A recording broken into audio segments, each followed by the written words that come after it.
بخوێنی دڵ ئەنووسم بۆ عیشقی یارێ نامە إني رأيت دهرا من هجرك القيامة لچاوانم ببينە صد ئاماژە و علامە ليست دموع عيني هذا لنا العلامة هەرچی ئەو فێری کردم سودێکی وای نەبوو بۆم من جرب المجرب حلت به الندامة پرسیم لأو طبيب أحوال يارم فرموي في بعدها عذاب في قربها سلامة وتملومم أكي بوج كلا درقاني يارم وتملومم دكي بوج كلا درقاني يارم والله ما رأينا حبا بلا ملامة حافظات أخوازي حافظات أخوازي جامي لقياني شيرين حتى يذوق منه كأسا من الكرامة. سڵاوتان لێبێ بینەرانی عزیز و خۆشەویست لە هەر کوێگەن جوانترین سڵاوی ئێمەتان پێشکەش بێ. تێگەیشتنێکی قورئانی و عیرفانی بۆ ڕەمەزان تەوەری ئەمجارەی بەرنامەی خەڵوە دەبێ. با بزانین ئەو تێگەیشتنە قوڵە قورئانی و عیرفانیە جوانە کامەیە کە ئێمە تا ئێستا دەرکمان پێ نەکردووە یا لە تێگەیشتنمان بۆ مانگی پیرۆز و بەهاداری ڕەمەزان هێشتا وەکو ئەڵێ حاڵی نەبووین یا نەمانتوانیوە تێگەیشتنێکی تەواو قورئانیانە تەواو عیرفانیانە بۆ ڕەمەزان وەرگرین و ئیشی پێ بکەین. ئەم خۆشەویستانە ئەم شەو میوانی بەرنامەی خەڵوە دەبن. من هیچم لە ئاست گەورەیی و خۆشەویستیەوانە هیچم بۆ وتن نییە تەنها دەچمە خزمەتیان بۆ ئەوەی منیش و ئێوەش خێرا وەکوڵێ مشتاقی قسەکانیان بین یا خێرا بەرخورد لەگەڵ قسە و پەیوە جوانەکان هەروەها دەنگە خۆشەکانیان بین. مامۆستا بیلال کەیوانی و کاک سەید بەندین و کاک گوسامە و کاک بڵێسە زۆر زۆر بەخێر بێن. خۆشحاڵتان کردم گەورەتان کردم. زۆر بەخێر بێن. تاعات و عیبادەتی ئەم مانگە پیرۆزەشتان لێ قبوڵ وەرگیراوە یاخوا. مامۆستا بیلال بە زۆر جار زۆر لەسەر عیرفانە وترێ. هەنی ئێستا ئەتوانم بڵێم هەموومان خۆمان بە عاریف و بە ئەهلی عیرفان ئەزانین بەڵام ئەوەی کە مەحوی ئەڵێ قسە و باست لە عیرفانە کەچی دنیای مەنزوور دواتەمە بەسمەوەیە مەرج نییە هەموومان مەلەوانی دەریای عیرفان بین ئەگونجێ زۆر بەمان مدعی بین لەگەڵ ڕێزمە بۆ جەنابتان بە وەکو خۆم بڵێم با تێگەیشتنی دروست بۆ عیرفان چیە یا عیرفانی ڕاستەقینە کامەیە؟ بەناوی خوای گەورە و میهرەبان سەرەتا و پێشە شتێک سڵاو و ڕێز و ڕەحمەتی خوای پەروەردگار بڕشێ بەسەر هەموو لایەکمانە. اللهم ئامین. وێ دەخوازم کە مانگی ڕەمەزان کە مانگی بەستنی دەریچەی مشتەهیاتی نەفسانی ئینسانە وێ دەخوازم کە دەواازێکی گەورە لە عالەمی غەیب و مەلەکوت بەرەو ڕوو و بەرەو ڕۆح و دڵمان ئینشاءڵڵا بکرێتەوە. وێ دەخوازم خوای پەروەردگار تاعات و عیبادەتی هەموو لایەک قبوڵ بکە و سەرەتاش ئەمەوێ ئەوە عەرزی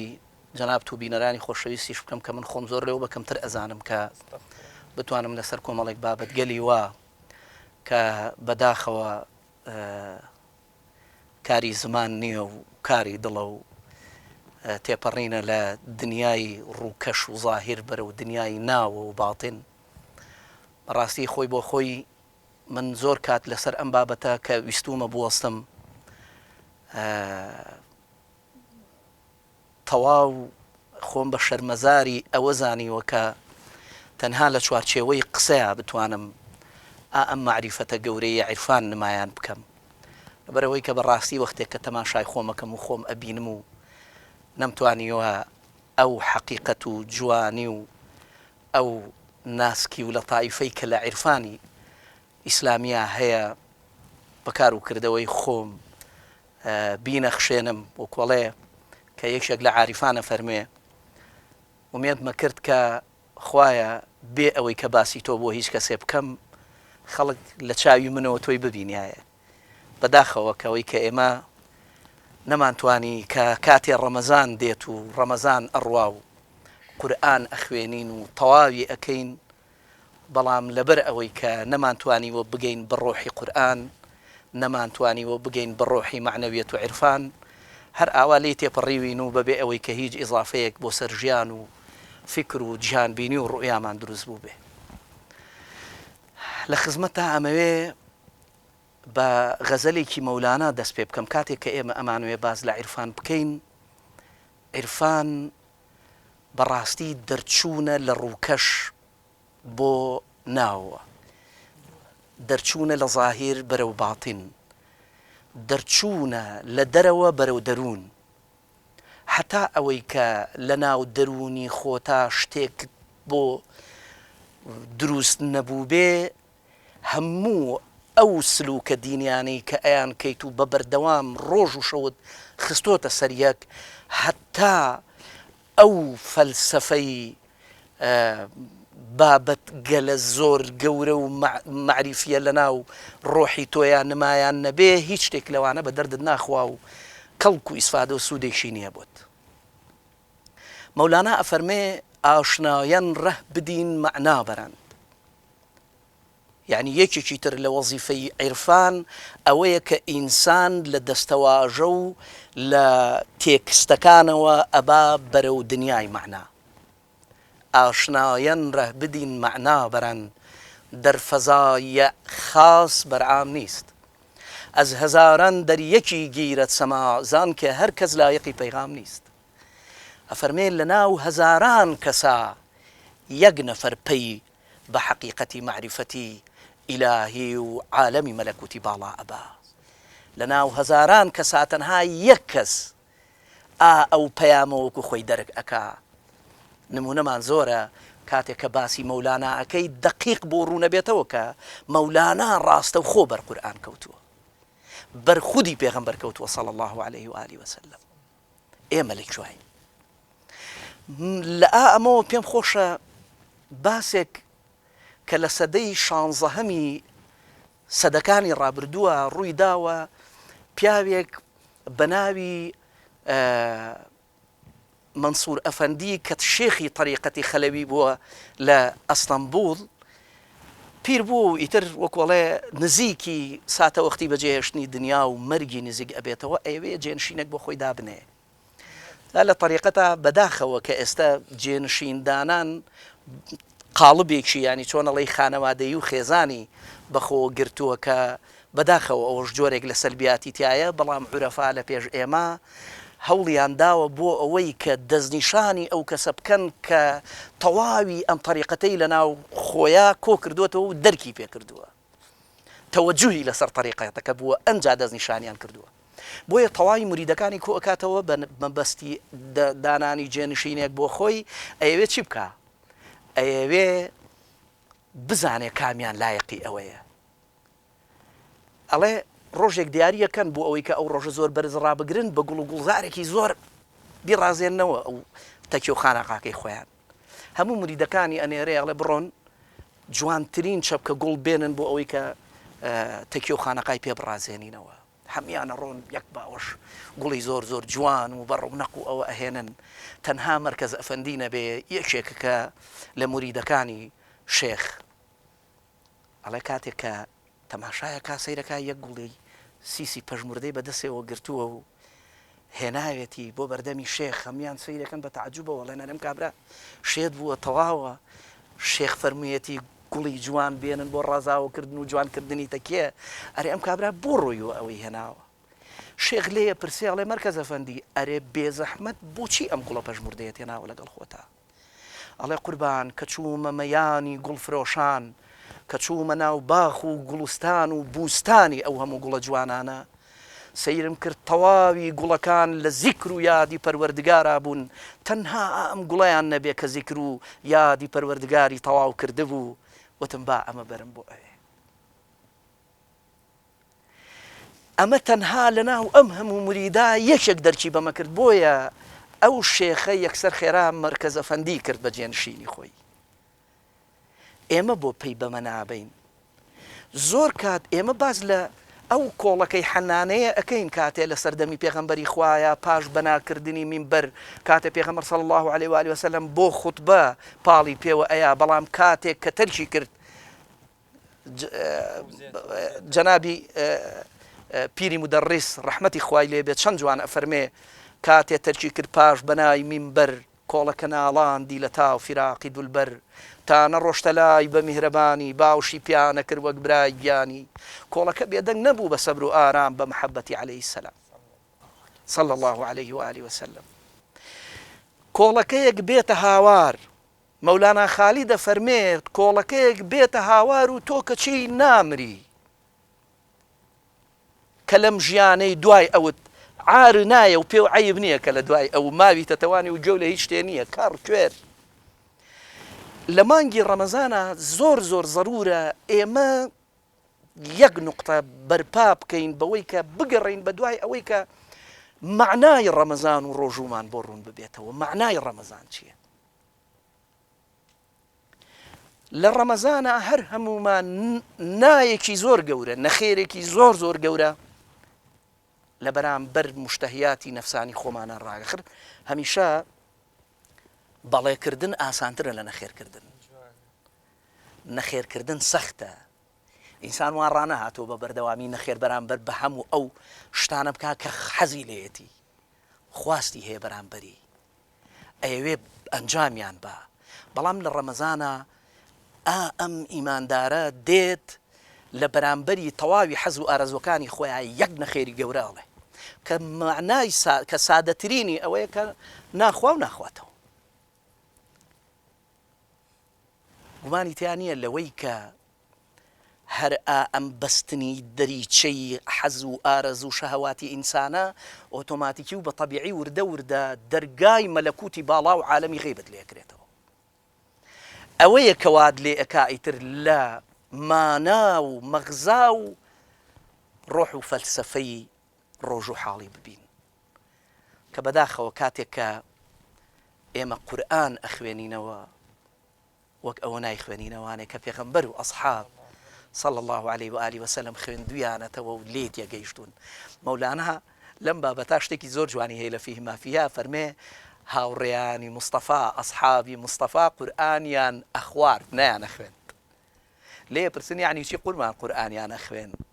ئەڵێ هەرەوەنەی کە کەسێک خواردنێک بخوا ئەوە نەخوا کە طەبیعەتی پێی تێک نەچێ ئیستیفراغی پێ نەکا دوو لە ڕووی بینەران و ئەمە دیسە عەزیزە نەڕشێتەوە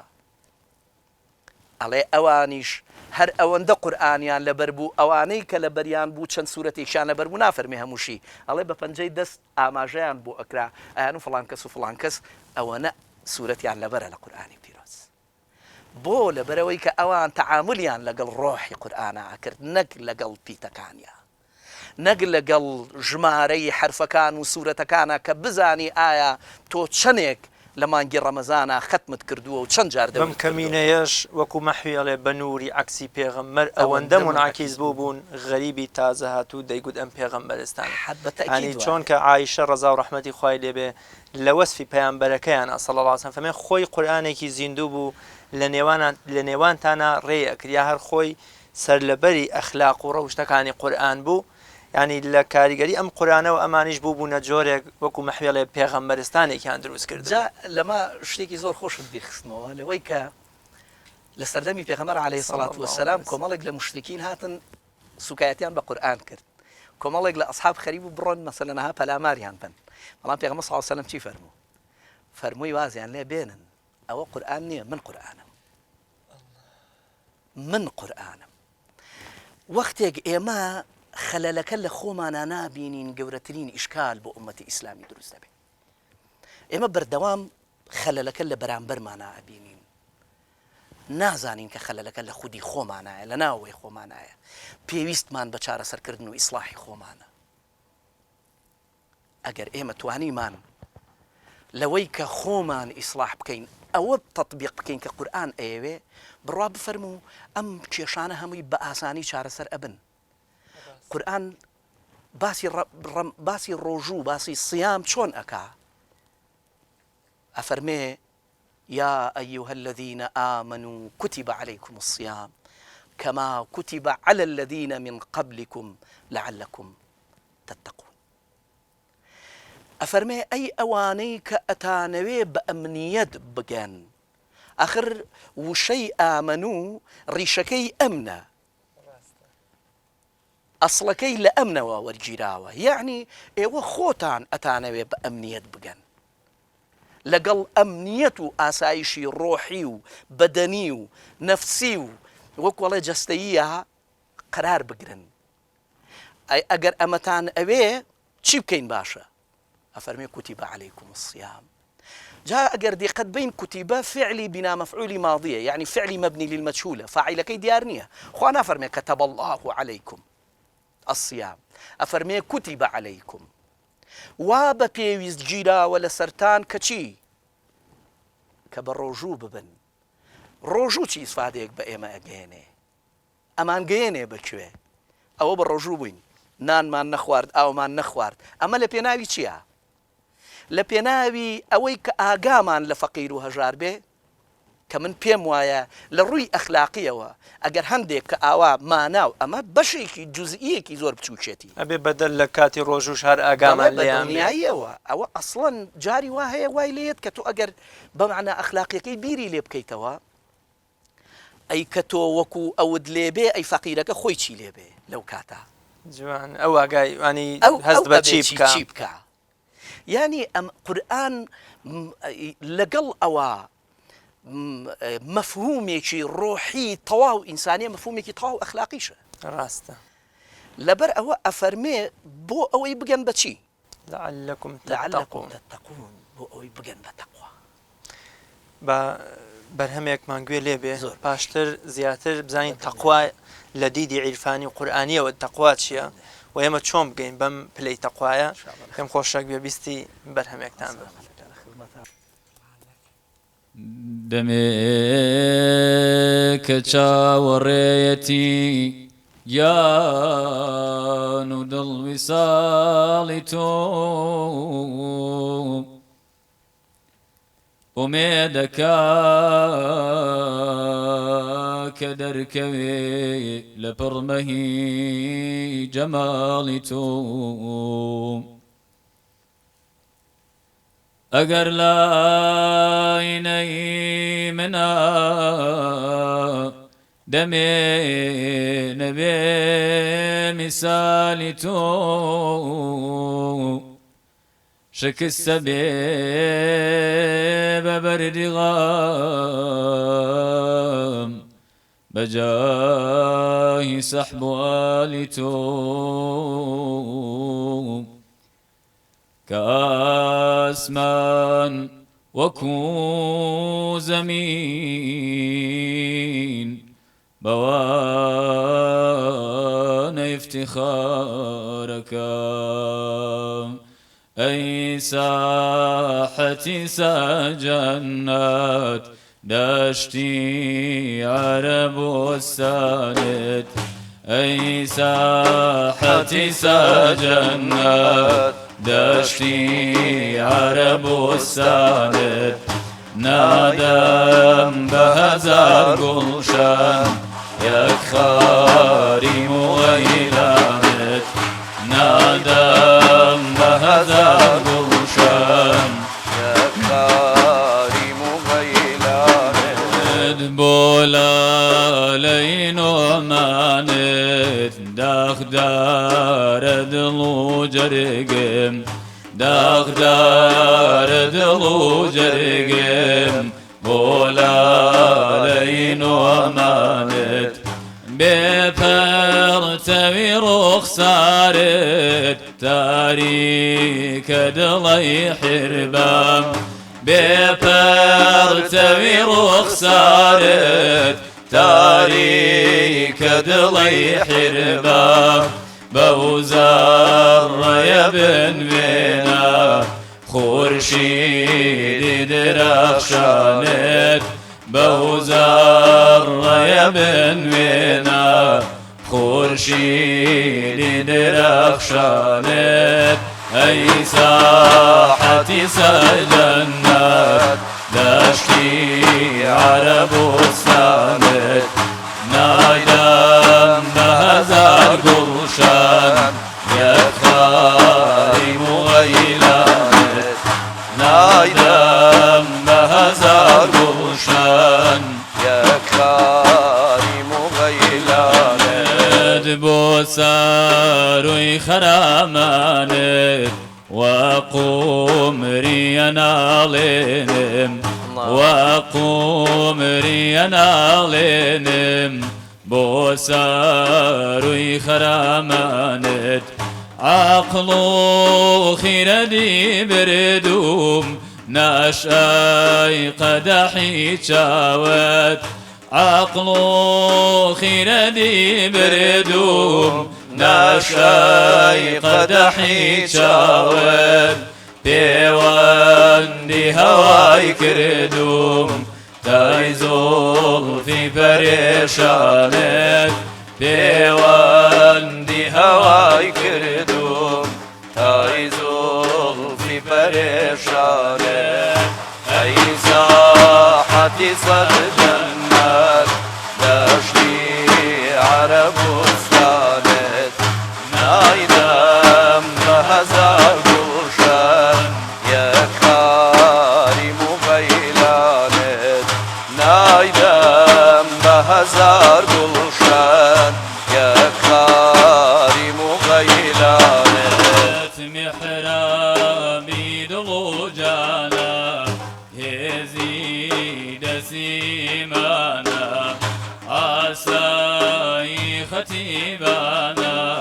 شمشێری خوراسانت بەو قیبلەی ئەبرۆیە ڕۆحگەر لە قەزای کۆیە بەو قیبلەی ئەبرۆیە ڕۆحگەر لە قەزای کۆیە دڵ خادمی لای تۆیە سەرگۆیە لە مەیدانت دڵ خادمی لای تۆیە سەرگۆیە لە مەیدانت ئەی ساحەتی سەد جەننەت دەشتی عەرەبوستانت نایدەم بە هەزار گوڵشەن یەک کاریم و غەیلانت نایدەم بە هەزار گوڵشەن یەک کاریم و غەیلانت صاحبی سەد ئیعجازی پێغەمبەری ممتازی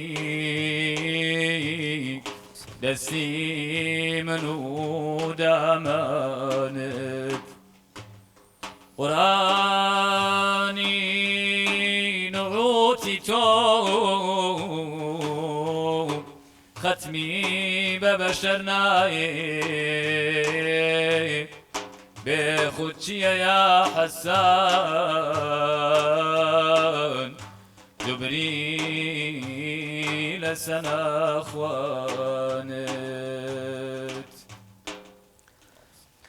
یاخوا دەستان خۆش بێ دەنگتان هەر خۆش بێ دەستپەنجەی ئێوەی عزیز و خۆشەویستیش هەر خۆش بێ درود بۆ گیانی شاعیری پێغەمبەری خوا صلی الله علیه وسلم حەزرەتی بێخودیش بێ مامۆستا بیلال باسمان وەک وەڵێ گەشتینە تەقوا بەڵام تەقوا لەوەجێ تا ئێستەش مەفهومێ یا تێگەیشتنێکی هەڵەمان بۆ تەقواژە بێت پێمان وایە ئەم ڕواڵەت گەراییە یامەوەی کە مەحوێڵێ ئێستا بۆ لاف و گەزاف هەرکەس ئەبینی عاشقە ئەنی لەوەجێ تەقوامان لە سەر و سیمایە تەنانەت لە ئەوانش کە زۆر جا بانگەشە عیرفانەکەن ئەوەندەی بە جلو بەرگ و بە سەر و سیما ئەیانەوێ خۆیان دەربخەن یان بۆنە خۆیان پێناسە بکەن کەمتر ئیش لەسەر باڵتین و ناخ و ناوەڕۆکی خۆمانەکەین کە وەکو پێغەمبەر صلی الله علیه وسلم ئەفەرمێ تەقوا لە دڵدایە هاهونە پێم خۆشە بزانم دیدی عیرفانی و قورئانی و ئیمانی بۆ تەقوا چێ ئێمە چۆن ئەم تەقوایە بچەژین بە تایبەت لە ڕەمەزانە طبعا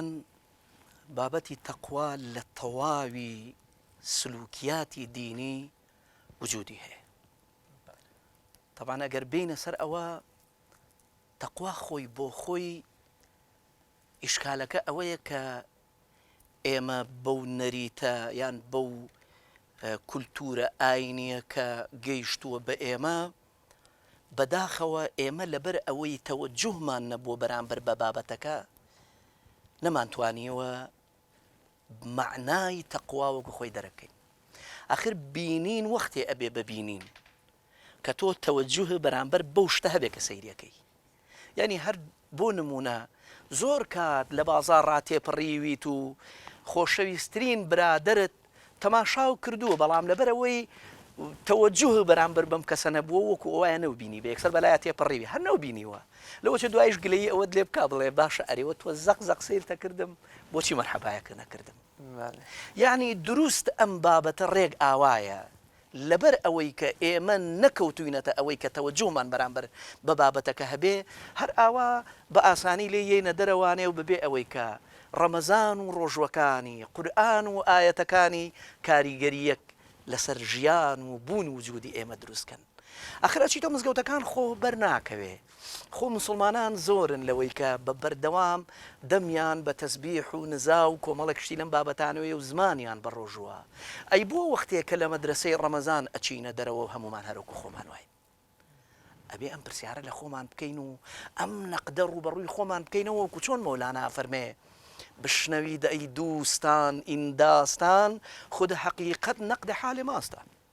ئەفەرمێ ئەی داستان و ئەی دۆستان و خۆشەویستان لەوەی ئەم داستانانە من کە بۆتانە گێڕمەوە ڕەمەزان خۆی بۆ خۆی داستانێکی گەورەیە. هەموو ئەم قسە قورئانیانە هەمیان بۆ خۆیان داستانێکی گەورەن. ئەم داستانانە بۆ چییە؟ بۆ نەقدکردنی حاڵی خۆمانە. ئەگەر تۆ ئەتوێ بگەی بە حەقیقەت ئەبێت تەوەجوه بەرامبەر بە شتەکە هەبێ. نوێژ تەنها ئەو هەڵس و کەوت و هەڵسان و دانیشتن و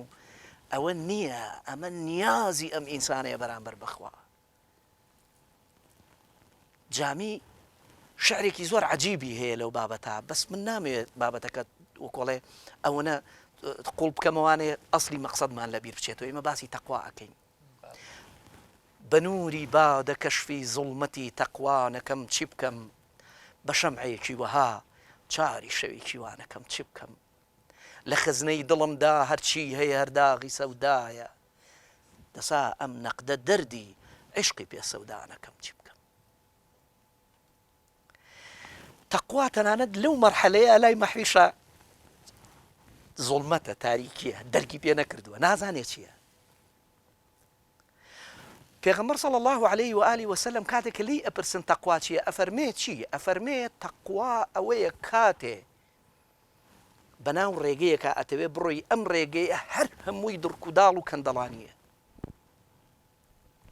چۆن وا ئەەکەی کە بڕۆیت تووشی زەرەر نەبی. پێغەمبەر صلی الله عليه وسلم نافەرمێ ئەگەر ڕێگەیەک ئاوا بوو مەڕۆن، چونکە خۆی بە خۆی ڕێگەکە زوڵمەتە. زوڵمەت یعنی چی؟ یعنی ئەبێ تۆ نووری بادە، نووری حەزرەتی حەق شک بەری، تیشکێکی بەر بکەوێ، ئەم دڵی تۆ ڕووناک و ڕۆشن بکاتەوە بۆ ئەوەی کە تەقواوەکو خۆی بەجێ بگەێنی. بە نووری بادە کەشفی زوڵمەتی تەقوانەکەم. جا لەو مەرحەلەیە مەحویش لە زوڵمەتە، لە تەقوا تێناگا، بە زوڵمەت ناوی ئەبا. ئەنی بۆ هەموو تێگەیشتنێکمان پێویستمان بەو نورە خوایە، پێویستمان بەو نورە هەیە کە بەدەستی مەولا خۆیەوەیەتی وەکو شەرابەن تەهورێ ڕیژێنێتە دڵی ئەوانەی کە بە دوای ئەوە ئەگەڕێن هەمومان بە دوای شەرابی تەهورەوە نین، گرفتەکە ئالەمایە. عەرزم کردی کە ئەم بابەتە پێویستی بە تەوەجوه هەیە، پێویستی بە دەرکردن هەیە. تەقوا یعنی چی؟ پێغەمبەر صلی الله علیه و سلم فەرمێ ئەوەیە کە تۆ بەناو ئەو هەموو دڕک و داڵ و کەند و کۆسپا بڕۆی، بەڵام وریابی کە تووشی چی نەبی، تووشی زەرەر نەبی، زیانە پێ نەگا. ئەفەرمێ بڕۆ، بەڵام بڕۆ هەوڵ بە سەلامەتی بکەیت. تەیکردنی ئەم ڕێگەیە ئیمامی غەزالی زۆر جوان ئەفەرمێ ئەم دنیاە دەریایە و نزیک بوونەوە لە کەناری دەریاکەش قیامەت. ئەم کەشتیە کە لە ناو ئەم دەریایە تەقوایە و ئەفەرمێ کەشتێکەی کە لە ناویایەتی تەقوایە و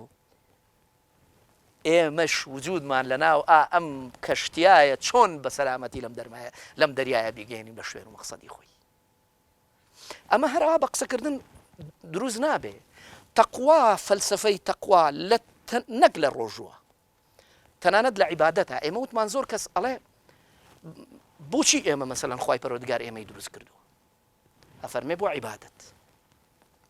بەڵام ئەسڵ لە عیبادەت و فەلسفەی خودی عیبادەتیش هەر تەقوایە. قورآن ئەفەرمێ چی ئەفەرمێ یا ئەیها الذين آمنوا اتقوا الله يا أيها الذين آمنوا يا أيها الناس اعبدوا ربكم ڕێک فەلسفەی عیبادەتیشمان پێ ئەفەرمێ يا أيها الناس اعبدوا ربكم الذي خلقكم والذين من قبلكم بۆچی بۆی بگەی بەچی لعلكم تتقون بۆ ئەوەی بگەی بە تەقوا أفمن أسس بنيانه على تقوى من الله ورضوان هەر تۆنانە تۆ ماڵەکەی خۆت کە ئەتەوێ دروستی کەی خانوویەکی چاک دروستکەی بناغەیەکی پتەوی هەبێت تەقوایە بێت یا بەکاربێنی پێویستە بە دوو شتە پێویستە بە تەقوایە و پێویستە بە ڕیزوانە ئێمە ئاگامان لەم قورئانە نییە کەچی ئەفەرمێ هەروەی کە پێغەمبەر صلی الله عليه وآله وسلم شکاتەکا و ئەفەرمێ یا ربی إن قومی اتخذوا هذا القرآن مهجورا بەڕاستی ئێمە لەو حاڵە ئەژین بۆیە لە تەقوا و حتا لە ڕۆژوو لە ڕەمەزان و لە عیبادەتەکانیشمان چێژ وەرناگرین کاتێککە لە یینە دەرەوە هەروکو خۆمان واین ئەسڵەن کۆمەڵی خەڵک هەبووە عیبادەتی ینی چۆنەڵی تەقوای بەچی زانیوە بەوەی زانیوە یا عیبادەتی بەچی زانیوە بەوەی زانیوە کە بڕوا مەسەڵەن خزمەتی حرەمی ماڵی بەیت یان ڕەوزەی پێغەمبەر صلی الله عليه وسلم یان شوێنە پیرۆزەکان بکە بەڵام قورئان فەرمێ ئەوەش نییە کاکە أجعلتم سقاية الحاج وعمارة المسجد الحرام ئایا پێتان وایە چۆنە لە ئاو دێری کردنی حاجەکان لە ماڵی بەیتە و بیناکردنی مزگەوتی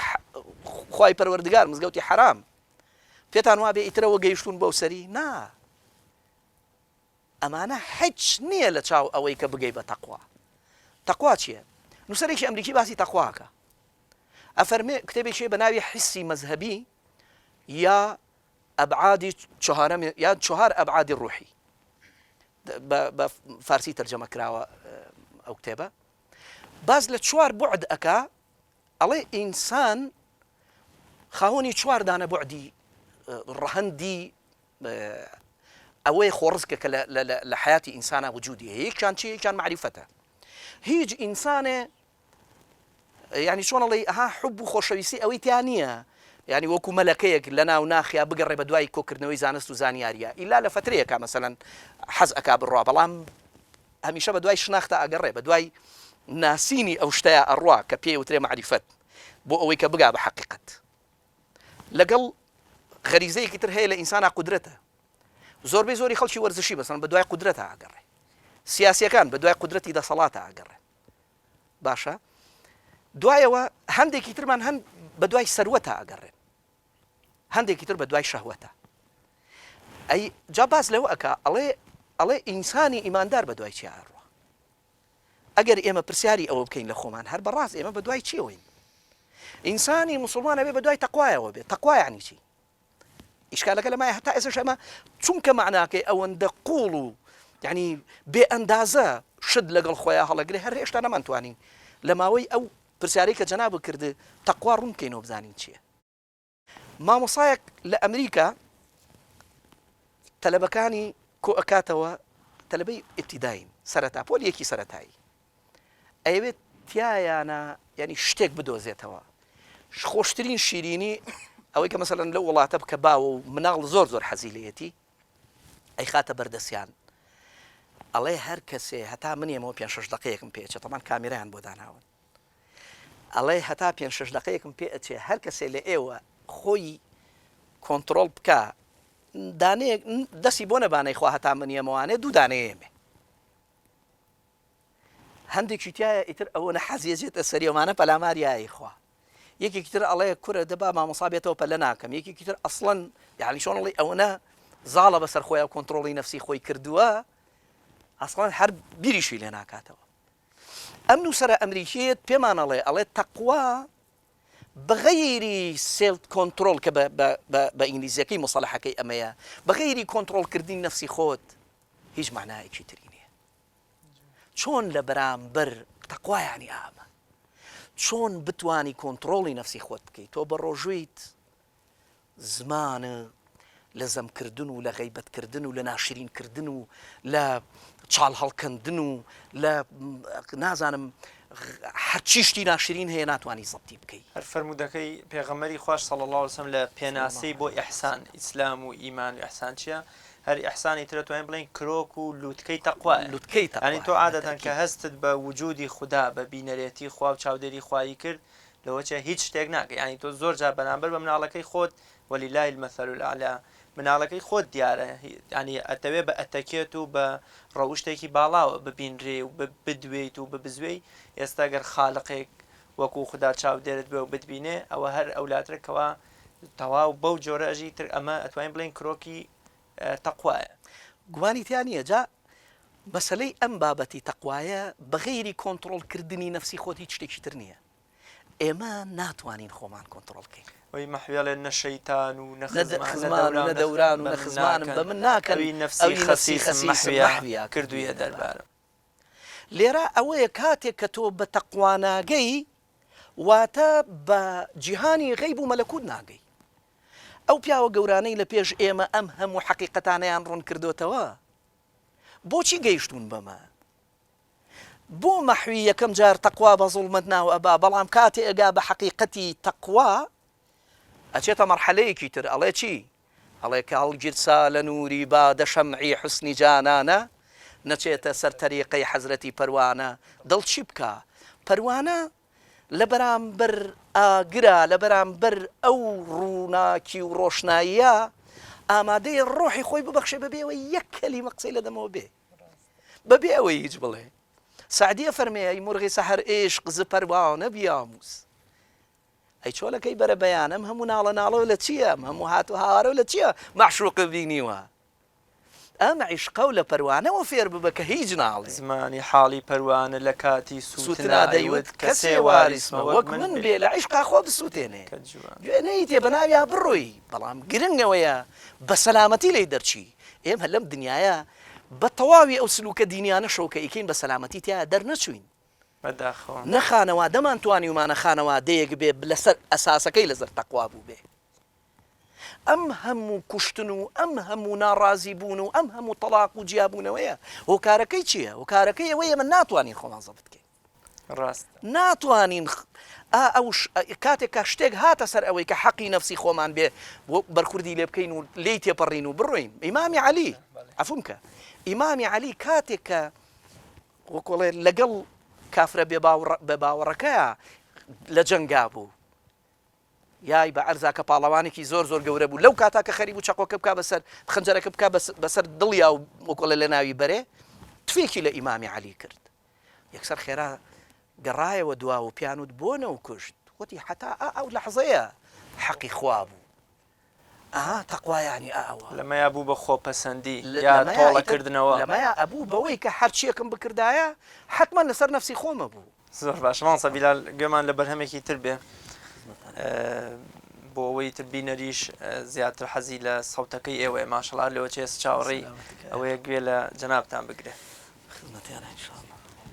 بنوري بعد كشفي ظلمتي تقوانا كم جبكا بشمعك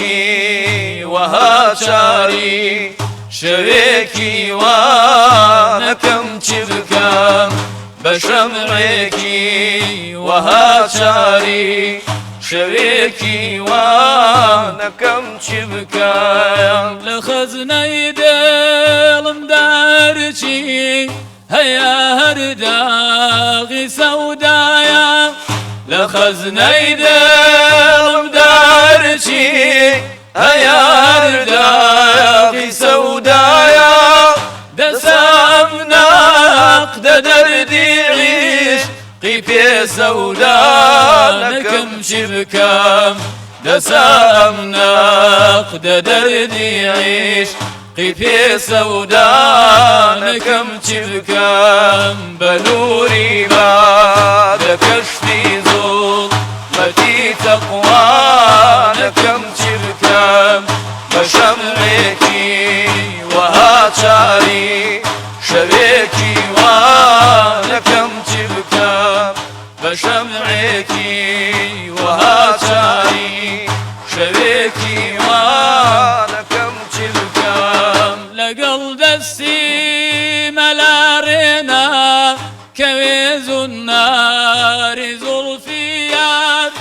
لەگەڵ دەستی مەلارێنا کەوێ زوناری زوڵفیات وەکو شێخێت تیاریمان هەبی تەرسانەکەم چی بکەم وەکو شێخێت تیاریمان هەبی تەرسانەکەم چی بکەم بە نووری بادە شەمعی حوت نەکەم چی بکەم بە شەمعێکی وەها چاری شەوێکی وانەکەم چی بکەم بە شەمعێکی وەها چاری شەوێکی وانەکەم چی بکەم لەسەر تۆم دۆشمنە دونیا قەزیە مانع الجەمع لەسەر تۆم دۆژمنە دونیا قەضیە مانع الجەمع کە تەرکی تۆ نەکەم تەرکی هەموو دنیا نەکەم چی بکەم کە تەرکی تۆ نەکەم تەرکی هەموو دنیا نەکەم چی بکەم بە نووری با بە کەشفی زوڵمەتی تەقوا نەکەم چی بکەم بە شەمعێکی وەها چاری شەوێکی وانەکەم چی بکەم بە شەمعێکی وەها چاری شەوێکی وانەکەم چی بکەم ئەوە لەیلا بە ڕۆژی حەش ئەداوادای لقا مەحوی ئەوە لەیلا بە ڕۆژی حەش ئەداوادەی لقا مەحوی هەتا قامی قیامەت هوە وەیلا نەکەم چی بکەم هەتا قامی قیامەت هوە وەیلا نەکەم چی بکەم بە نووری با لە کەشفی زوڵمەتی تەقوا نەکەم چی بکەم بە شەمعێکی وەها چاری شەوێکی وانەکەم چی بکەم بە شەمعێکی وەها چاری شەوێکی وانەکەم چی بکەم. یاخوا دەست و دەنگتان خۆش بێ و هەمیشە سەرکەوتوو بن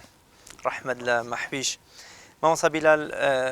نەگەر ئێمە وەکوەڵێ ئەم دانیشتنی ئەم شەومان توانین بڵێن ئەوانەی بە ڕاستەقینەی لە کرۆکی قورئان و ڕوحی شەریعەت تێگەیشتوون لەگەڵەوە کۆکن کە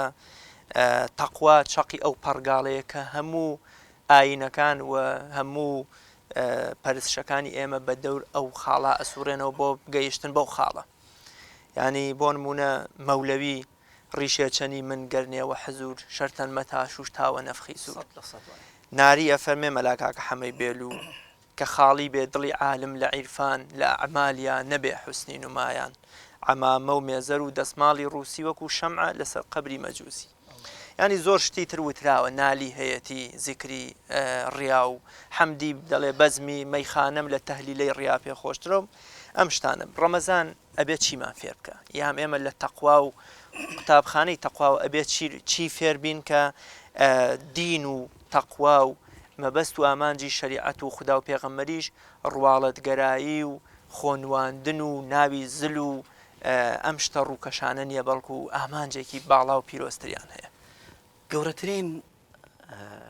بابەت لە تەواوی سلوکە ئیمانی و عیبادەتیەکانە وەکو عەرزم کردن ئەو بابەتی تەقوایە. ئێمە چۆن بگەین بە تەقوا؟ لە مانگی ڕەمەزانە ئینسان وەکو عەرزم کردن لە سەرەتایە کاتێک کە تۆ دەریچەی هەوا و ئارەزوەکانی خۆت ئەبەستی بە تەبیعەت ئیتر وردە وردە لە دەریچەی ئاسمانی نزیک ئەبیتەوە، لە دەروازەی معنەویەتی ئیمانی لە معنای ئیمانداری خۆت نزیک ئەبیتەوە. ئەوەیە کاتێک کە تۆ ئەتەوێت کۆنتڕۆڵی خۆ بکەی بگەی بەو نەتیجەیەی کە لە شوێنی خۆیان بتانی ڕوبەڕووی نەفسی خۆت ببیتەوە سەیری قورئان بکە ئەم هەموو سوێنە لە سوورەتی والشمس وضحاها قرآن أفرمي والشمس وضحاها والقمر إذا تلاها والنهار إذا جلاها والليل إذا يغشاها والسماء وما بناها والأرض وما طحاها ونفس وما سواها فألهمها فجورها وتقواها هم أم سوينانا بوشتيكك أفرمي قد أفلح من زكاها وقد خاب من دساها تزكية كردني نفس وروح ودل دروني خود تنها بتقوى به أم تقوايا يعني شي يعني أويك إترتو حاضر بيدز لها تشي شد هيالي يجري لبغزت خود ونكي يعني خود ونكي لا أم وجود تزويريك هتا لا أم ناس نام تزويريك وكو روالت وكو بابتي شرياكاري بو خوت دروس كردوا وەکو ئەوەی کە